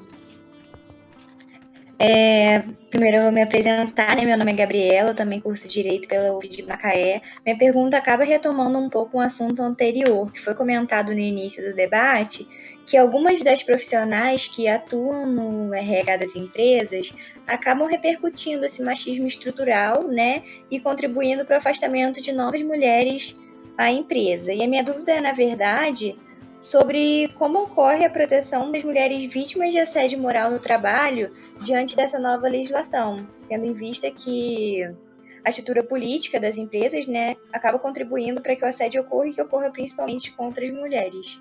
Certo, Gabriela. O assédio, ele é também um ponto sensível e de difícil constatação na prática. Então, a gente tem livros e mais livros, jurisprudência, a gente tem muita coisa já escrita sobre o assunto, mas há várias formas de assédio, né? A mulher sofre todos eles, né? Inclusive o assédio sexual do homem, por exemplo, forçar um contato físico ou de alguma forma acariciar a mulher, o cabelo, enfim, vocês mulheres certamente vão ter aí situações absurdas para tratar com muito, muito mais autoridade do que eu. A questão é a seguinte: essas empresas, de fato, elas têm um compromisso com a coibição dessas atitudes. Tá? Elas têm um compromisso. Mas o que a gente se esbarra, afinal? Já que A legislação também traz essa proteção, o direito do trabalho num todo também traz essa proteção, mas é a dificuldade da prova, de se provar que houve um assédio, de se provar, então, o ato de assédio. E aí, para a gente conseguir entender melhor, o que é assédio do ponto de vista jurídico? Assédio é um tipo de relacionamento ocorrido no trabalho abusivo, ou seja, tanto empregador, assim, patrão, empregado, tanto empregado também é considerado assédio, tá? Por exemplo, piadas... Empregado, patrão também. É mais difícil, mas também acontece, né? Aluno, professor, aluno. Com certeza, é dificílimo. Geralmente, Isabela, ele pressupõe, classicamente, uma estrutura de hierarquia, ou seja, um domínio, um poder. E aí a pessoa subjugada, ela fica ali refém, constrangida, com medo, inclusive de perder seu próprio emprego. Mas também nós chamamos aí desse assédio horizontal, que é também entre empregados, enfim, tem todos os tipos. A questão é a prova. E aí temos piadas, temos deboches, temos e-mails, temos grupos de WhatsApp de empresa, e esses grupos às vezes passam muito do limite. Por exemplo, pegam a foto de uma pessoa, brincam com a foto, enfim, e-mails.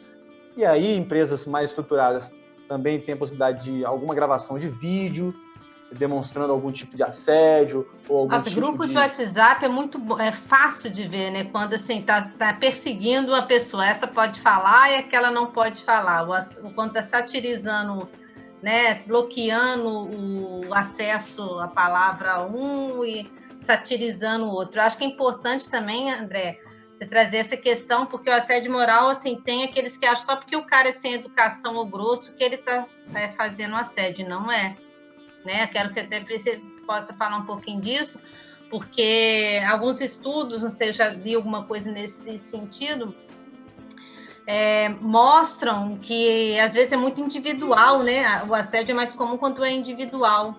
E a gente vai vendo chefes que mais inseguros do ponto de vista da psicologia, né, que às vezes tem receio daquela pessoa que é muito inteligente ou ela está parecendo mais do que ele, e aí vai ali querer abafar a competência ou de certa forma destruir aquela pessoa para ela parecer incompetente, de uma forma extremamente perversa, né, para ele conseguir o que ele quer. Então, às vezes, a gente vai vendo, passou e-mail para todo mundo e só não passou para aquela pessoa.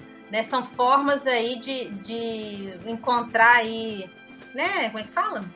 Flagrantes, né, não sei como é que as provas, né, que estava havendo alguma perseguição, alguma coisa mais direcionada para uma pessoa só. Porque é muito mais comum individual. Tem gente que fala que tem assédio coletivo, estava tendo uma discussão da questão do assédio institucional, relacionado ao governo, contra os servidores públicos, o próprio governo contra, né, que eu não sei se existe esse termo aí, o assédio institucional, que foi novo, isso surgiu esse ano, para mim, eu nunca tinha ouvido falar. E que normalmente, uma das questões que eu queria perguntar o assédio moral, normalmente ele é mais individualizado, ele não é coletivo, e a diferença de constrangimento moral, abuso de poder e assédio moral, porque tudo está relacionado a poder. Perfeito. Isabela, é um tema dificílimo. Por quê? Vamos marcar de assédio moral, né? Constrangimento moral, fazer que tem tema pra caramba. Eu digo isso por quê?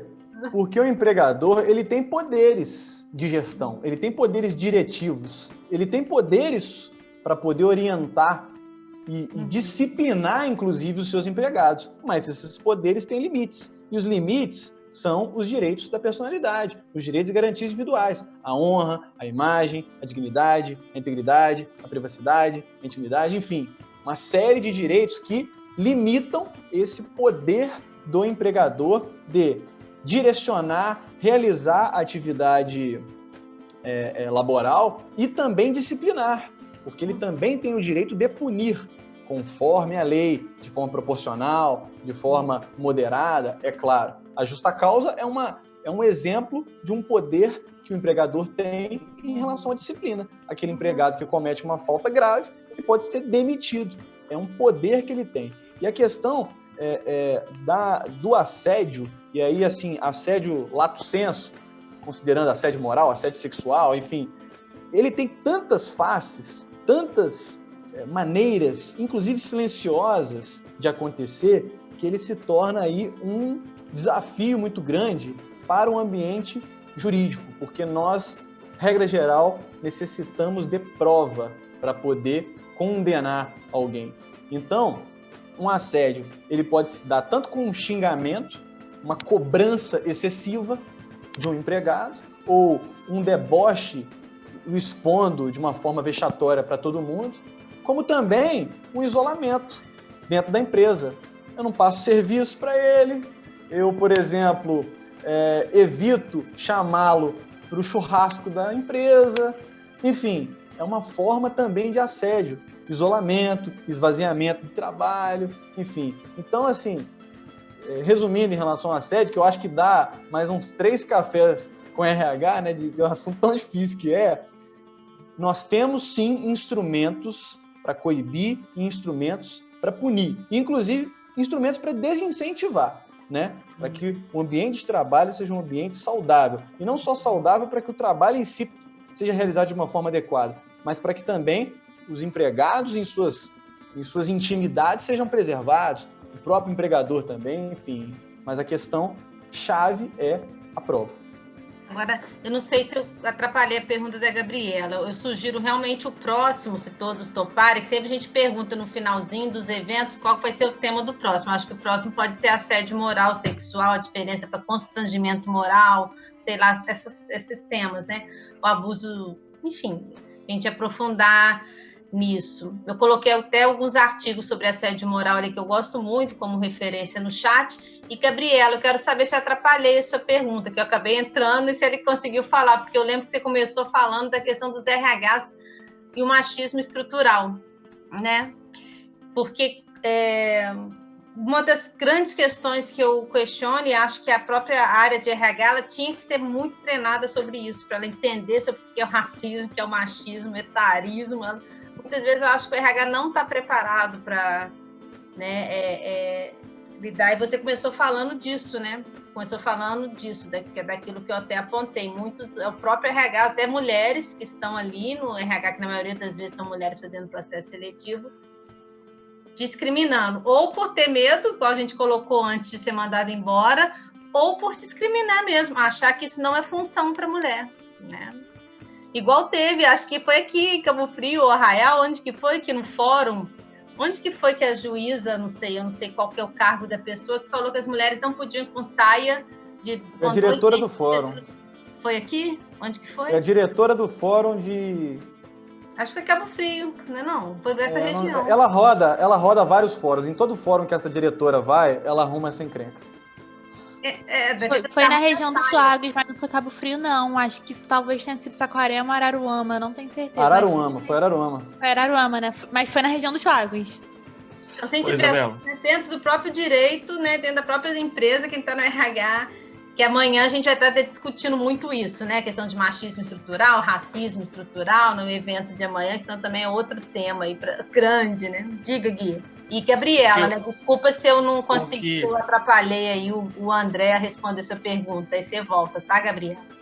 O que eu acho é que falta as pessoas pararem de tratar... Não, olha, entenda o que eu vou dizer. Tratar as minorias, todas as minorias que a gente conhece, deficientes físicos, mentais, mulheres, gays, negros, indígenas e tudo mais, como se fossem pessoas que se vitimizam, sabe? Porque não é isso. De fato, as pessoas dessas classes, dessas situações, elas vivem dificuldades que são inerentes às suas raças, às suas situações de vida e que são presentes o dia todo. E a pessoa vive isso na pele. E tem pessoas que vêm de fora e acham que ela está se vitimizando, mas não é.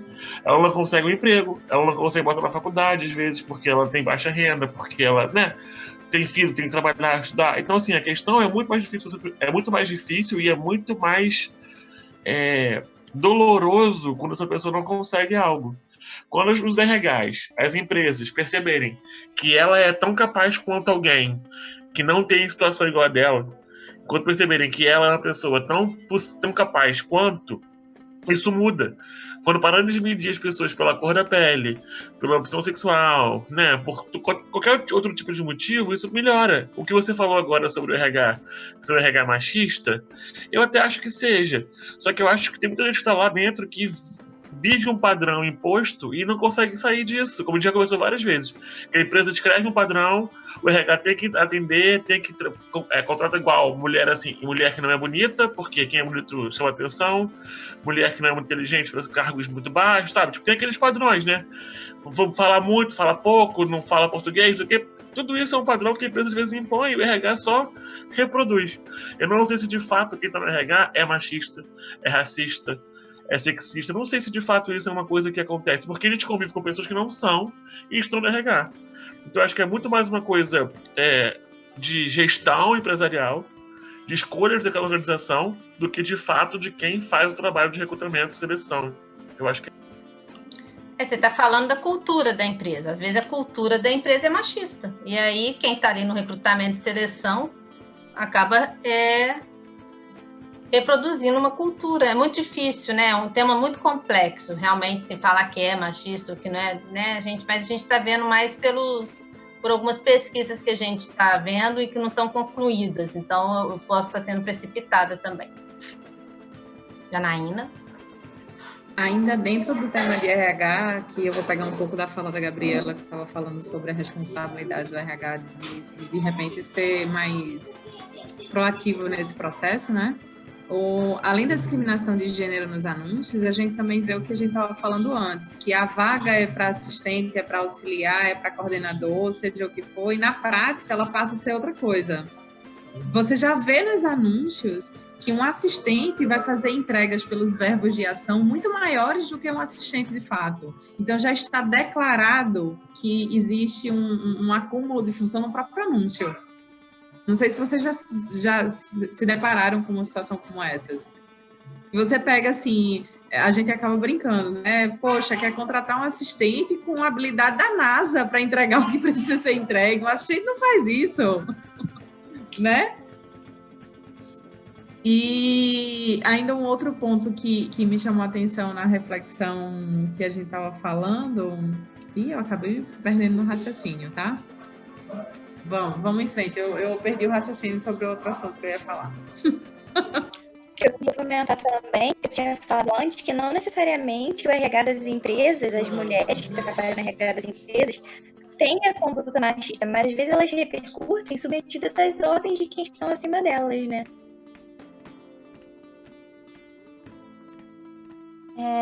Uma coisa que vocês estão falando me lembrando, e eu acho que até falando dessa questão da institucionalidade, da sede institucional e tal, e aí é uma coisa muito forte no direito, né? Porque as instituições no direito, elas ainda são muito retrógradas, assim. A gente tem alguns avanços recentemente, principalmente em função dos advogados que, né, vão lá e tentam mudar as decisões e tudo mais.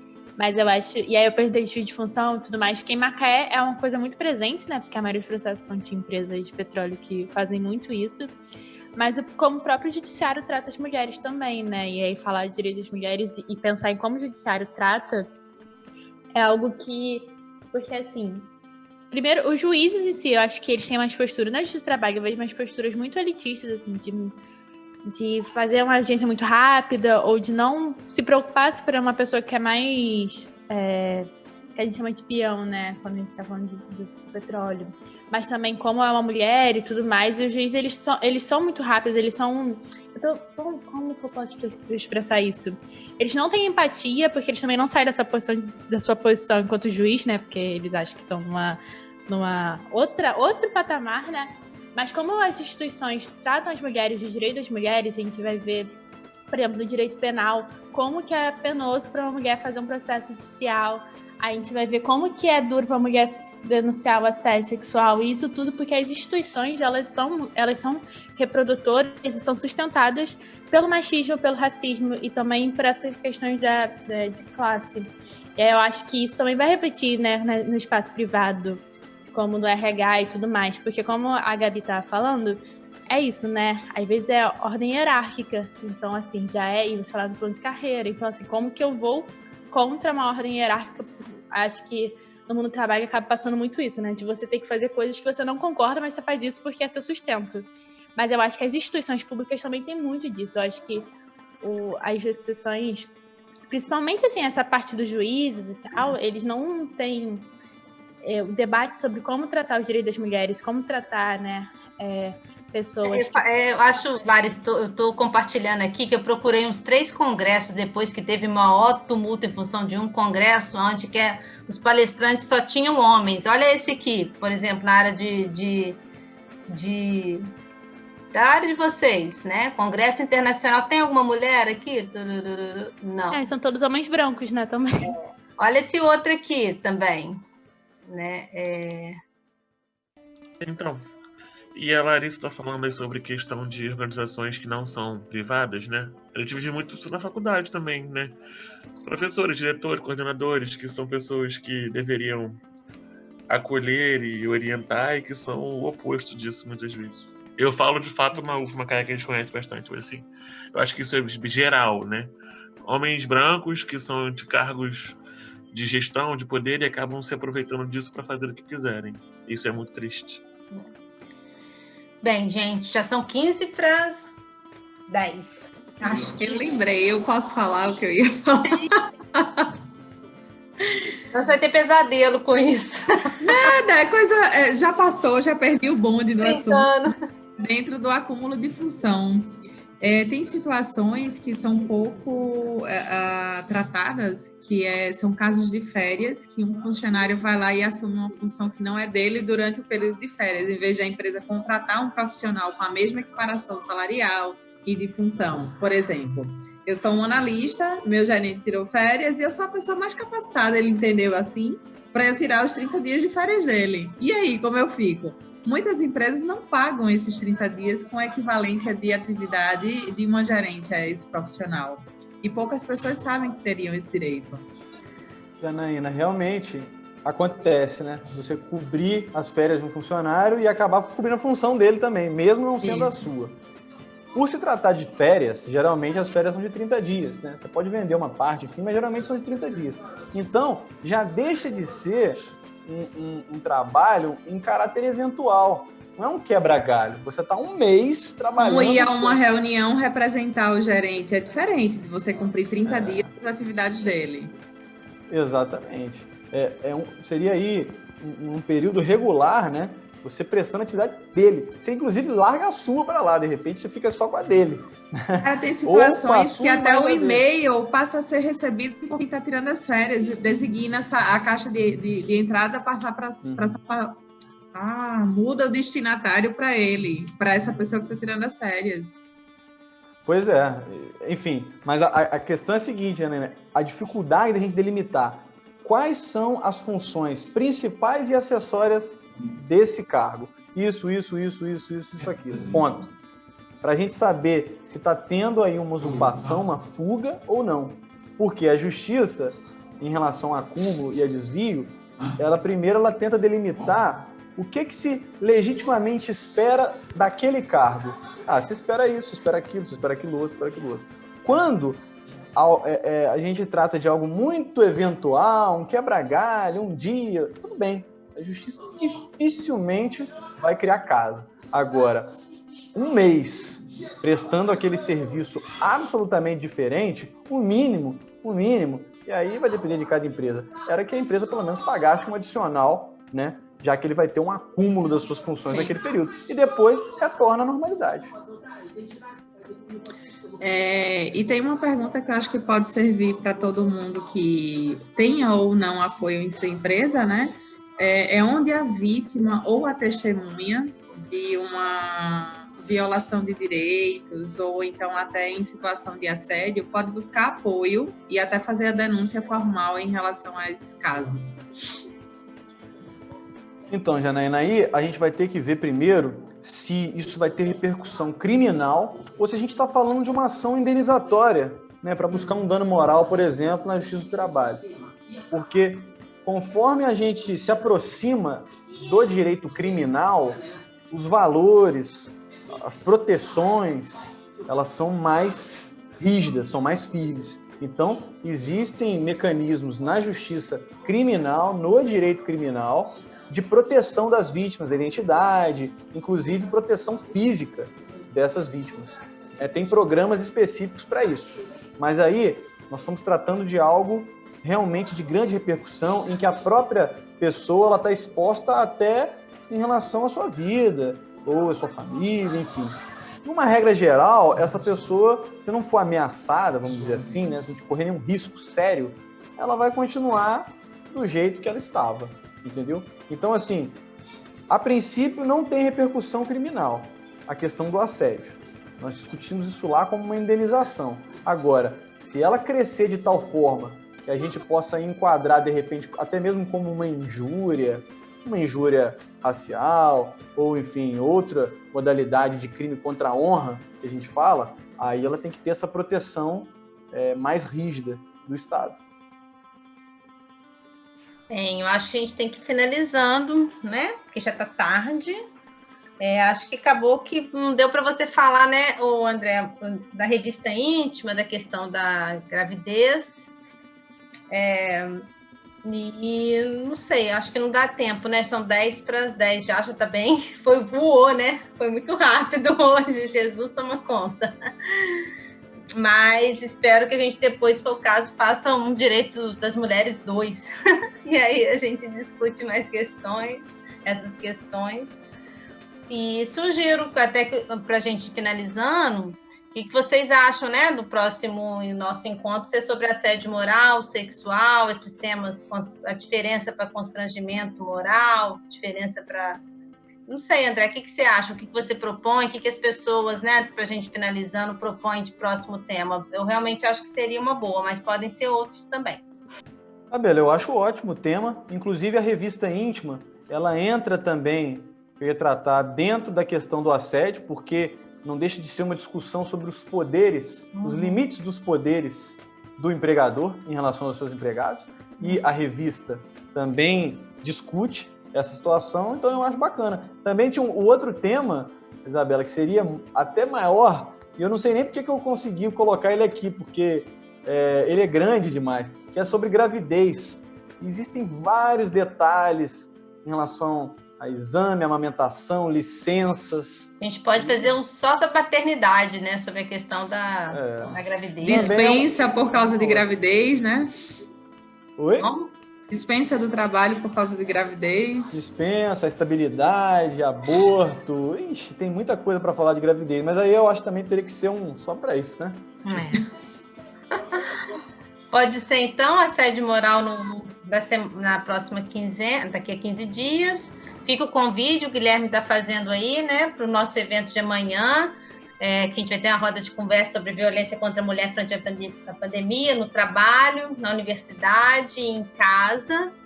E aí, como já tinha encerrado as inscrições, ontem a gente está abrindo até as 23 horas. Então, hoje, quem puder, o Guilherme mandou o formulário, tiver interesse, ou quem não fez ainda as inscrições, quiser fazer, está aí no chat.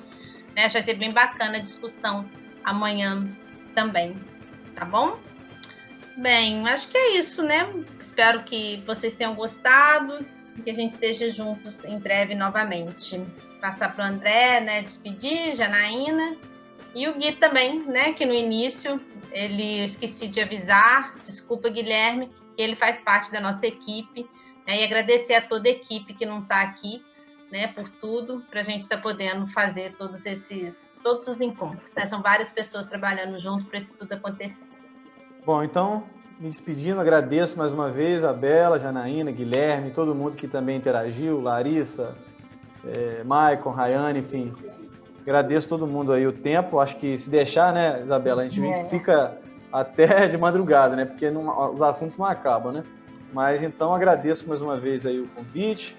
E quem quiser me acompanhar, me seguir nas redes sociais, eu vou deixar meu Instagram aqui, que é @andretorres.adv, e aí lá a gente geralmente posta muita coisa sobre direito do trabalho, enfim, sobretudo em razão da pandemia.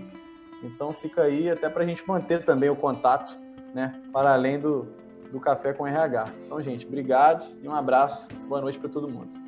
Gratidão. Só estou passando aí, Boa né? noite, obrigada também. Casinhos de amanhã, para quem tiver interesse. Gratidão. Obrigada, Janaína. Obrigada a todos aí pela presença. Obrigada, Gui.